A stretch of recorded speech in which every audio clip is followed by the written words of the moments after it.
اب بھاگنا نہیں ہے، بات بھاگنا نہیں ہے، سوال کرو، اب مجھ سے سوال کرو، اب 10 بھاگنا نہیں ہے، منٹ سوال کریں گے یا سوال کریں گے یا بات کریں گے؟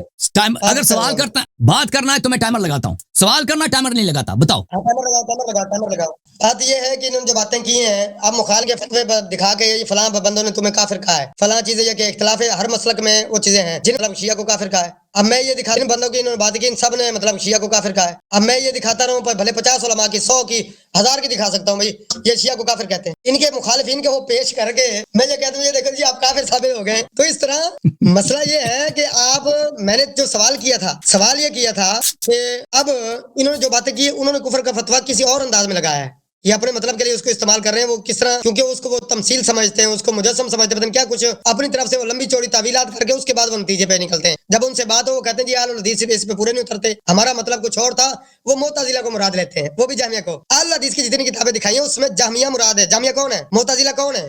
وہ معطلہ ہے، کیونکہ وہ مطلب ہے کہ اللہ کی صفات کے منکر ہیں۔ ان کی باتوں کا جو مطلب ہے نا میں آپ کو سمجھا دیتا ہوں۔ اب کوئی بندہ اٹھ کے کہہ دے یوم نقول لجہنم هل امتلأت وتقول هل من مزید، قرآن میں ہے کہ جہنم بولے گی کہے گی ہاں اور زیادہ اور کہے گا جی آگ بولتی ہے، بلا یہ کیسا عقیدہ ہے کہ آگ بولتی ہے؟ قرآن میں یہ لکھا ہوا کہ آگ بولتی ہے فلاں یہ وہ۔ اب جو بندہ یہ اب کہے گا جی اب ہم کیا کہیں گے؟ ہم کہیں گے بھائی بات سنیں قرآن میں آ گیا ہے، ہم اس کی کوئی تعویل نہیں کریں گے، کوئی تعطیل نہیں کریں گے، کوئی تمثیل نہیں بیان کریں گے، ہم جیسا جس طرح چیزیں بیان آئی ہیں ہم اپنی طرف سے وہ چیزیں اضافی نہیں کر سکتے کہ دنیا میں آگ نہیں بولتی، یہ کیسے آگ بول پئی، آگ کیسے بول پڑی ہے؟ تو اسی طرح آپ کہہ رہے تھے کہ جی حنفیوں کی بات سنیں، مولانا الیاس گھمن ترجمان ہے ان کو، وہ کہتے ہیں ہم اللہ کو عرش پر بھی مانتے۔ اب کیا ہے کہ وہ تو تسلیم کر رہے ہیں اس بات کو۔ میں یہ کہہ رہا ہوں کہ جو غالی لوگ ہیں ان پر اہل حدیث علماء نے فتوے لگائے ہیں، آج دنیا دیکھ رہی ہے کہ آپ دیکھیں قرآن کی میں نے آیت پڑھی ہے، میں نے کہا ہے کہ جی جو مسلک کے بانی ہیں امام ابو حنیفہ رحمہ اللہ، امام شافعی رحمہ اللہ، امام مالک رحمہ اللہ، امام احمد بن حنبل رحمہ اللہ، ان کا ذاتی عقیدہ کیا تھا؟ عقائد میں کیا تھے؟ وہ طویلی تھے، تمثیلی تھے، کیا تھے؟ ہے جواب؟ آپ وہ جی امام شافعی کے بندے نے فلاں امام نے یہ کہا فلاں نہ کہا، ان کی باتیں نہ کریں، آپ ان ائمہ کی بات کریں۔ میں نے سوال کیا کہ اگر امام ابو حنیفہ رحمہ اللہ طویلی تھے، ان کے یہ فتوے تھے، میں نے کہا جو پہلے بات ہوئی ہے کہ جو کتاب ہے فقہ اکبر یہ وہ میں ان کی ثابت کرنا، اس پہ ٹاپک رکھ لیں، مناظرہ رکھ لیں کہ ان کی کتاب ہے یا نہیں ہے، اس پہ الگ موضوع کر لیں گے، دلائل پہ بات کر لیں گے۔ لیکن مسئلہ یہ ہے میں یہ کہتا ہوں کہ پھر وہ ماتریدی کیوں ہے؟ فروعات میں حنفی، عقائد میں ماتریدی۔ میں نے سوال کیا، آپ نے کہا تھا کہ کسی اہل حدیث کے علاوہ کسی کا یہ عقیدہ نہیں ہے، بھئی امام مالک کا یہ عقیدہ میں نے پیش کیا، ابو الحسن اشعری کا یہ عقیدہ پیش کیا۔ اس کے بعد میں نے کہا جی آپ جو میں نے آیتیں پڑھی ہیں الرحمن علی العرش استویٰ، اور اس کے بعد صحیح مسلم کی روایت، پھر پانی کے متعلق اللہ کا مطلب عرش پانی پر ہے، قرآن کی آیت۔ اب دیکھیں میں سوال یہ کرتا ہوں، یہ طویل جو کرتے ہیں طویل بنتی ہے، الذین یحملون العرش ومن حولہ، اللہ کے عرش کو جو فرشتے اٹھاتے ہیں، اللہ کے حکم کو اٹھاتے ہیں، اللہ ان کو مطلب کیا کہتے ہیں کہ اللہ کے آرڈر کو مطلب کرتے ہیں، علم علیہ السلام نے علم اٹھایا ہوا ہے۔ بتائیے کہ یہ آپ قرآن میں یہ الفاظ موجود ہے کہ 8 جو فرشتے آیت نمبر 17 سورہ حاقہ 8 فرشتے اس کو اٹھاتے ہیں۔ یہ اہل حدیث کا عقیدہ بھی قرآن میں آ گیا، تو آپ کیوں اس میں جاتے ہیں وہ کیسے ہیں، کیا ہے، کس طرح ہے؟ بھائی آ گیا قرآن پہ ایمان رکھو، جس طرح صحابہ نے ایمان رکھا، انہوں نے تعویلات نہیں کی، انہوں نے اس پہ کتابیں نہیں لکھی، انہوں نے اس پہ اعتراضات نہیں کیے، تو آپ کیسے کر سکتے ہیں؟ اس کے بعد اب میں کہتا ہوں جس طرح اللہ کا عرش کا سایہ ہوگا کل قیامت والے دن، اس دن کوئی اللہ کے عرش کے سایہ نیچے 7 لوگ ہوں گے، حدیث کے الفاظ ہیں۔ اور بھائی میں بار بار آپ کے سامنے پڑھ کے سنا رہا ہوں۔ اس کے بعد ہاتھ کے متعلق نبی اکرم صلی اللہ علیہ وسلم نے فرمایا اللہ کے دونوں ہاتھ کیا ہیں؟ دائیں۔ تو اگر آپ قدرت لیں تو اللہ کی صرف 2 قدرت ہے اور کچھ نہیں ہے، اپنی طرف سے چیزیں کرتے جا رہے ہیں۔ بھائی میں یہ کہتا ہوں کہ اگر آج جو لوگ دیکھ رہے ہیں ان کا عقیدہ اختیار کرو گے تو اس کا مطلب یہ ہے جاوید اختر والا عقل کے ساتھ یہ چیزوں کو پرکھ رہے ہیں، قرآن و سنت میں جو بیان ہوا ہے جس طرح بیان ہوا وہ قبول کرنے کے لیے تیار نہیں ہے۔ اللہ نے قرآن میں کہا ہے، سنو اللہ تعالیٰ فرماتے ہیں، فرمان باری تعالیٰ ہے اللہ ولا تقف ما ليس لك به علم ولا تقفو۔ دیکھو ہاں جی ایک منٹ کیا کہہ رہے ہیں؟ او بھائی کس نے کہا تقفو؟ کس نے کہا ہے؟ تقفو نہیں ہے، مجزوم ہے۔ کون بولا ہے؟ مجھے تو یہی عادت پڑتا ہے جزم ہے، کس نے پیش پڑا ہے؟ جزم ہے نا، جزم ہے، اس میں حرف علہ محذوف ہوتا ہے نا، جزم ہے لا تقفو۔ تو پھر یہ تقفو کیوں پڑھا اس نے؟ افسوس ہے یار، ولا تقفو ہے نا، ولا تقفو ما ليس لك به علم، ولا تقفو ہے بھائی، ولا تقفو ہے، ولا یہ دیکھو میں آپ کو دکھا دیتا ہوں، یہ لا تقفو ہے، لا تقفو ہے بھائی، لا تقفو ان سما بار بار یہ آیت میں پڑھ رہا ہوں، بتائیے یہ دیکھو یہ ولا تقفو، ولا تقفو، ولا تقفو ما ليس لك به علم، ولا تقفو یہ جزم ہے، جزم ہے لام الفعل حذف ہوتا ہے۔ یہ چیزیں نہ کرو، اللہ رسول نے جو باتیں نہیں کی نا، بات سنیں۔ اور اس کے بعد فَذَرُوا الَّذِينَ يُلْحِدُونَ فِي أَسْمَائِهِ سَيُجْزَوْنَ مَا كَانُوا يَعْمَلُونَ، اس کے متعلق یہ ساری چیزیں میں نے آپ کے سامنے پیش کی، پھر میں نے یہ بات کی، آخری باتیں یہ کر رہا ہوں میں۔ ٹھیک ہے بھائی، بات کریں ہاں جی میں نے یہ باتیں کی ہے کہ آپ نے دعویٰ یہ کیا تھا کہ اہل الحدیث کا جو عقیدہ ہے قرآن و سنت سے ثابت نہیں ہے، گندا عقیدہ فلاں ہے۔ میں نے آیتوں کی انبار لگا دی ہیں، حدیثوں کی انبار لگا دیا. اس کے بعد آپ نے دعویٰ یہ کیا تھا کہ اہل حدیث کے اکیلے کا عقیدہ کسی کا عقیدہ نہیں ہے یہ. اور میں نے جواب دیا ہے کہ دیکھیں امام مالک رحمہ اللہ کا، ابو الحسن اشعری کا یہ عقیدہ ہے، اور اس کے بعد ائمہ اربعہ کا یہ عقیدہ ہے. ان سے آپ ثابت کر دیں اگر وہ اس طرح نہیں ہے تو پھر ان کے جو ماننے والے ہیں وہ فروعات میں تو حنفی ہیں، عقائد میں ماتریدی کیوں ہیں؟ ایک. اس کے بعد 99% جتنے بھی مسلمان ہیں وہ سارے کے سارے عام سادہ مسلمان، قرآن پر ایمان رکھنے والے، حدیث پر ایمان رکھنے والے، جس طرح بیان ہوا اس پر الہادی نظریات نہیں رکھتے. پھر میں نے سوالات کیے ہیں جس آپ عقل سے وہ کر رہے ہیں نا، پر رکھ رہے ہیں. میں نے کہا بتائیے کہ آپ جس طرح کہتے ہیں جی قرآن میں یہ چیزیں کیوں ہیں، کیسے ہیں، اللہ کے ہاتھ فلاں ہیں. میں یہ کہتا ہوں تمثیل نہ کرو، تعویل نہ کرو، تعطیل نہ کرو. جس طرح جو چیزیں بیان ہیں، جس طرح اللہ کی شان کے لائق ہے، اللہ کو مخلوق کے ساتھ کیوں تشبیہ دیتے ہو، کیوں ملاتے ہو، کیوں قیاس کرتے ہو؟ بھائی جس طرح اس کی شان کے لائق ہے، ایسا کم اس لیے شیء جیسا کوئی آئی نہیں ہے. آپ اپنے ہاتھوں کو چلنے چیزوں کو، ہم کہتے ہیں اللہ کے ذات کے اعتبار سے بھی یکتا، صفات کے اعتبار سے کسی کی صفتیں ایسی نہیں ہیں، نہ کسی کی ذات ایسی ہے. پھر آپ اچھا پھر قرآن میں جس طرح میں نے کہا جی چاند کا 2 ٹکڑے ہونا، اس کے بعد یہ جو مطلب کیا کہتے ہیں اپنے حضرت موسیٰ علیہ السلام کا عصا کے ساتھ پانی وہ کرنا، پتھر سے پانی نکالنا. پھر یہ جو میں نے کہا جی کیسے بھی جنت میں چلے گئے، اور کس طرح کوئی بندہ عقل کے ساتھ وہ کرے، جب عیسیٰ علیہ السلام کا دوبارہ مردہ کو زندہ کرنا یہ ناممکن ہے. بھائی میں یہ کہنا چاہ رہا ہوں کہ اگر عقل کے ساتھ پرکھیں گے کچھ نہیں بچے گا. تو اس لیے ان کے پاس کچھ نہیں ہے. یہ فلاں نے یہ کہہ دیا، فلاں نے یہ کہہ دیا، فلاں نے یہ کہہ دیا، جبکہ میں نے بتایا ہے، اپنی بات بھی کی ہے، اگلے کے دلائل بھی دیے ہیں، رد بھی کیا ہے، ہر پوائنٹ کو میں نے وہ کیا ہے. ہاں میں نے اپنے علماء کے حوالے دے کے ثابت کیا ہم گمراہ کہتے ہیں جو تعویل اس طرح کی تعویل کی کئی اقسام ہے نا، تعطیل، معتزلہ، جامعہ، معطلہ، جو کہ کیا کرتے ہیں کہ بالکل ان صفات کا انکار کر دیتے ہیں تو ہم ان کو مطلب کفر فتویٰ لگاتے ہیں. معتزلہ اشاعرہ میں جو غالی قسم کے لوگ ہیں، یا مطلب جس طرح میں نے کہا، جس طرح حلاج بن منصور ان الحق والا جو تھا، اس طرح کے لوگوں پر ہے، لیکن تمام لوگوں پر کسی نے بھی اس طرح کفر کے فتوے نہیں لگائے. تو اس لیے میں نے ہر چیز حوالے کے ساتھ ثابت کی ہے، اور تا قیامت میرا ان کے لیے چیلنج رہے گا. یہ اصل ٹاپک کی طرف نہیں آئیں گے، وہ بھی میں بتاتا ہوں.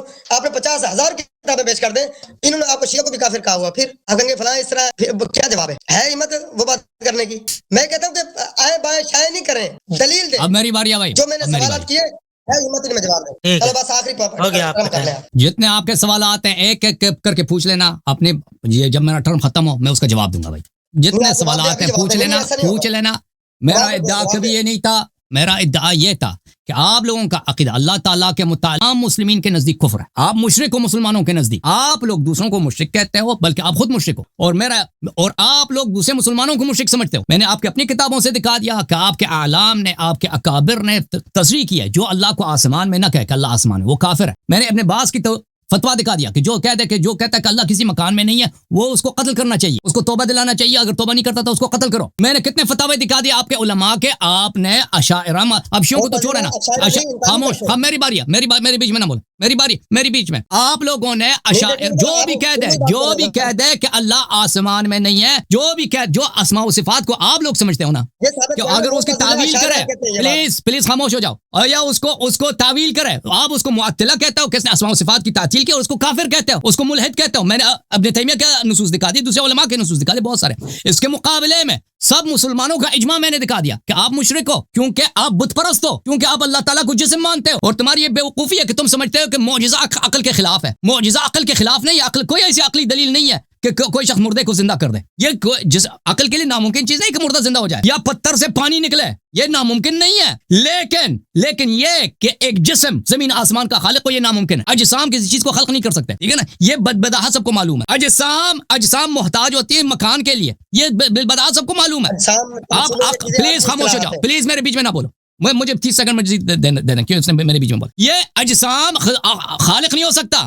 جو اللہ تعالی، جو چیز مکان میں ہے وہ مکان کا محتاج ہے، وہ مکان کا خالق نہیں ہو سکتا. اس کا ابتدا ہے، اس کا انتہا. یہ عقل کے لیے معلوم ہے، اس کو پتہ نہیں ہے. سمجھتا ہے کہ معجزات عقل کے خلاف ہے. عقل کے ساتھ اگر پرکھیں گے، عقل ہی تو سب کچھ ہے بھائی، عقل ہی سے دین کی معرفت ہوتی ہے. اچھا محترم ناظرین، ان کا جو عقیدہ ہے کہ اللہ آسمان میں، یا اللہ کے اعضاء ہیں، اللہ کا ہاتھ ہے، پیر ہے، یہ تجسیم ہے، یہ بت پرستی ہے. یہ تمام مسلمانوں کے فرقے کے نزدیک، چاہے وہ شیعہ ہوں، چاہے وہ معتزلہ ہوں، چاہے اشاعرہ ہوں، چاہے ماتریدیہ ہوں، چاہے مالکی ہوں، چاہے شافعی ہوں، اور چاہے بہت سارے حنبلی حضرات جو ہیں، سب حنبلی نہیں، بہت سارے حنبلی حضرات جو ان میں افاضل ہیں، ان کے اور احناف کے نزدیک یہ کفر ہے. یہ لوگ دین سے خارج ہیں. ملاحظہ کریں، یہ فتاوی جہانگیریہ اور جز ثانی ہے، اس میں یہاں پر صفحہ نمبر 259 میں، یکفر باثبات المکان للہ تعالی. اگر کوئی شخص کہہ دے کہ اللہ کا کوئی مکان ہے آسمان میں، زمین، وہ اس سے کافر ہو جاتا ہے، وہ کافر ہوتا ہے. اچھا مزید ملاحظہ کریں، الدین الخالص فی ارشاد الحق خلق الى دین الحق تعلیف محمود ابن محمد ابن خطاب سبکی، اور یہ اس کا جزء اول ہے. یہاں پہ ملاحظہ کریں اس کتاب میں صفحہ نمبر 38 میں المحقق الجلیل القاری فی شرح المشکات. میں نے آپ کو مشکات المفاتیح دکھا دی نا، کچھ ملا علی قاری نے کہا تھا قال جمع من السلف والخلف، بہت سارے علماء سلف میں سے اور خلف میں سے انہوں نے فتویٰ دی ان معتقد الجہت کافرون، کہ جو جہت کا معتقد ہے یعنی اللہ تعالیٰ ایک جہت میں ہے، ایک ڈائریکشن میں، آسمان میں اور نیچے اوپر ہے، ٹھیک ہے نا، یہ کافر ہے. کما صرح به العراقی، عراقی نے تصریح کیا، وقال انه قول لابی حنیفہ، اور اس نے کہا کہ ابو حنیفہ کا قول ہے، اور میں نے ابو حنیفہ کی کتاب بھی آپ کو دکھایا، ومالک والشافعی والاشعری والباقلانی، یہ سب ان کا کافر ہے. ومحل الخلاف في كفر ان اعتقد جهة العلو لله تعالى مع اعتقاد ان تعالى لا مكان له ولا تحيز ولا اتصال بعرش ولا سماء ولا غيره من الحوادث والا فهو كافر باجماع عقلاء المسلمين. اگر کوئی یہ شخص کہہ دے کہ اللہ اوپر ہے لیکن اس کا کوئی مکان نہیں ہے، وہ عرش پہ بھی نہیں ہے، اللہ اوپر ہے لیکن نہ کسی مکان میں نہیں ہے، اگر اس طرح ہو تو وہ یہ محل خلاف ہے. لیکن اس کے علاوہ جو اس کا عقیدہ ہے کہ اللہ کرسی پہ بیٹھا ہے نا، کہ اللہ اوپر ہے، یہ تو بے اجماع المسلمین، بے اجماع عقلاء المسلمین، جو مسلمانوں میں عاقل ہے، پاگلوں کو چھوڑ دو، ان سب کے نزدیک یہ کافر. اب یہ شیعہ کتابیں، ان کی اپنی کتابیں، یہ کتاب ہے اسرار الشریعہ او الفتح الربانی والفیض الرحمانی، تالیف الامام عبد الغنی ابن اسماعیل النابلسی، چاپ دار الکتب العلمیہ. ملاحظہ کریں یہاں پر اقسام الکفر، کفر کے اقسام میں، کہ کفر کے بہت سارے اقسام ہیں. اچھا، اس کفر میں سے نوع اول کفر کی جو ہے وہ تشبیہ ہے، کفر تشبیہ، وهو تعالی یشبہ شیئا من خلقه، یہ کہ اللہ تعالیٰ خلق کی طرح. اچھا بتاؤ، کالذین یعتقدون اس کے میں ان اللہ تعالی جسم فوق العرش، جو لوگ عقیدہ رکھتے ہیں کہ اللہ تعالیٰ ایک جسم ہے فرش کے عرش کے اوپر ہے. اب یہ کہتا ہے، اس نے خود اپنے سنا ہے کہ اللہ تعالیٰ عرش پہ بیٹھا، تو یہ انہی کے متعلق بات کر. او یعتقدون ان له یدین بمعنى الجارحتین، اور جو شخص کا عقیدہ یہ ہے کہ اللہ تعالیٰ کے دو ہاتھ ہیں، دو ہاتھ سے مراد دو عضو جس پہ لفظ دلالت کرتا ہے، نہ بمعنی قدرت، یہ کافر ہیں اس لیے کہ یہ مشبہہ ہیں. او انه في السماء او في جهه من الجهات الست او انه في مكان من الاماكن، اور کوئی شخص کہہ دے کہ اللہ تعالیٰ آسمان میں یا کسی جہت میں اوپر ہے، آسمان میں، وہ کافر ہے، وہ مشبہہ ہے، وہ کافر ہے. تمہارے فرقے کا نام ہی مشبہہ ہے مسلمانوں کے نزدیک. یہ کتاب ہے الاشباہ والنظائر، تعلیف السیوطی فی الفقہ الشافعی، عبد الرحمن سیوطی کے فقہ شافعی میں جزء ثانی میں. ملاحظہ کریں یہاں پہ امام شافعی کا قول، قال الشافعی لا يكفر من اہل القبلة احد، شافعی نے کہا کہ اہل قبلہ میں سے ہم کسی کی تکفیر نہیں کرتے. واستثنى من ذلك، اس میں سے دو مستثنی، المجسم، مجسم جو اللہ تعالیٰ کو جسم مانے آپ کی طرح، ومنکر علم الجزئیات، جو اللہ تعالیٰ کو کہہ دے کہ اللہ تعالیٰ جزئیات کا علم نہیں رکھتا، اچھا اس کا علم صرف کلی ہے. اس کے بعد کہتا ہے والرابع ما فيه خلاف والاصح تکفیر او عدمه والسباب الشیخین صحیح العاملیہ تکفیر والاکثرون عدمه، کہتا ہے کہ جو شخص شیخین کو گالی دے دے اکثر کے نزدیک یہ کافر نہیں ہے، شیخین کو گالی دے دے کافر نہیں ہے، لیکن جو اللہ تعالیٰ کو کہہ دے کہ اس کا مکان ہے، اس کا جسم ہے، وہ کافر ہے، یہ بالاجماع کافر ہے. سمجھ میں آئی نا؟ یہ کتاب ہے شرح عقیدت الامام مالک، امام مالک کا عقیدہ، ابھی محمد عبداللہ ابن زید القیروانی، یہ کتاب چھپی ہے سنہ 2002 میں. ملاحظہ کریں، کہتے ہیں کہ اللہ تعالیٰ کو بالاستواء اتباعا للناس، ہم اللہ تعالیٰ کو کہتے ہیں کہ اللہ تعالیٰ مستوی علی العرش ہے، لیکن ہم اس کے معنی کو نہیں کہتے کہ معنی کیا ہے، کہتے ہیں تفویض، اس کا معنی ہمیں نہیں معلوم، مفوضہ ہیں یہ، لأن الشرع لم يرد بذلك، آپ تو مفوضہ نہیں ہیں، آپ تو کہتے ہیں اس کا معنی ہمیں معلوم ہے، اللہ تعالیٰ عرش پہ ہے، تمہارا تو یہ عقیدہ ہے، تم تو نہیں کہتے کہ اس کا مطلب نہیں معلوم. تم مالک کا جو تم نے قول نقل کیا نا الاستواء المعنى معلوم والکیفیہ مجهول، یہ مالک کا عقیدہ یہ ہے، کہتے ہیں ہم اس کا معنی اللہ پہ چھوڑتے ہیں. ولا اخبر النبي صلى الله عليه وسلم فيه بشيء ولا سالته الصحابه عنه ولان ذلك يرجع الى التنقل والتحول والاشغال الحيز وافتقار الى الاماكن. جو شخص یہ کہہ دے کہ اللہ تعالیٰ کسی مکان میں کسی جگہ میں متحیز ہے، ذالک یؤول الی التجسیم، اس کا مطلب یہ ہے کہ وہ تجسیم کا قائل ہے. وهذا كفر عند كافة اہل الاسلام، یہ قول بالتجسیم کافہ اہل الاسلام، تمام مسلمانوں کے نزدیک کفر ہے. اچھا مزید میں آپ کو دکھاؤں، یہ ملاحظہ کریں، یہ الجام العوام عن علم الكلام، تالیف الغزالی، ابو حامد غزالی، اشاعرہ کا سب سے بڑا متکلم امام ابو احمد غزالی کی کتاب ہے. ملاحظہ کریں یہاں پر صفحہ نمبر 52 میں، فاذا خطر بباله ان اللہ تعالی جسم مرکب من اعضاء فهو عابد صنم، جس کے ذہن میں بھی یہ خیال آیا کہ اللہ تعالیٰ کا ہاتھ ہے، اللہ تعالیٰ کے چہرہ سر ہے، وہ ایک بت پرست ہے، موحد نہیں ہے، بت پرست ہے. تمہارا تو عقیدہ یہ ہے کہ اس کا سر ہے، اس کا پیر ہے، اس کا ہاتھ ہے. یہ غزالی اس نے حدیث نہیں پڑھی تھی، قرآن نہیں پڑھا تھا، اس نے قرآن بھی پڑھی حدیث. مقصد یہ ہے کہ آپ کا جو عقیدہ اللہ تعالیٰ کے متعلق وہ اتنا گھٹیا کہ آپ لوگوں کو بتا نہیں سکتے. میں نے تو کچھ مجبور کیا، کچھ عقائد آپ کے سامنے آ گئے، وہ اپنی زبان سے اعتراف نہیں کر رہے تھے، لیکن یہ عین بت پرستی ہے. اچھا پھر وہ فهو کافر باجماع الامہ، ایسا شخص امت کے اجماع کے ساتھ کافر ہے جو اللہ تعالیٰ کو جسم سمجھتا ہے. آپ کا عقیدہ یہ ہے کہ اللہ جسم ہے، آپ مجھے بتاؤ آپ امت کے سامنے کیسے کافر نہیں ہو، اشاعرہ ماتوریدہ کے سامنے کافر ہو.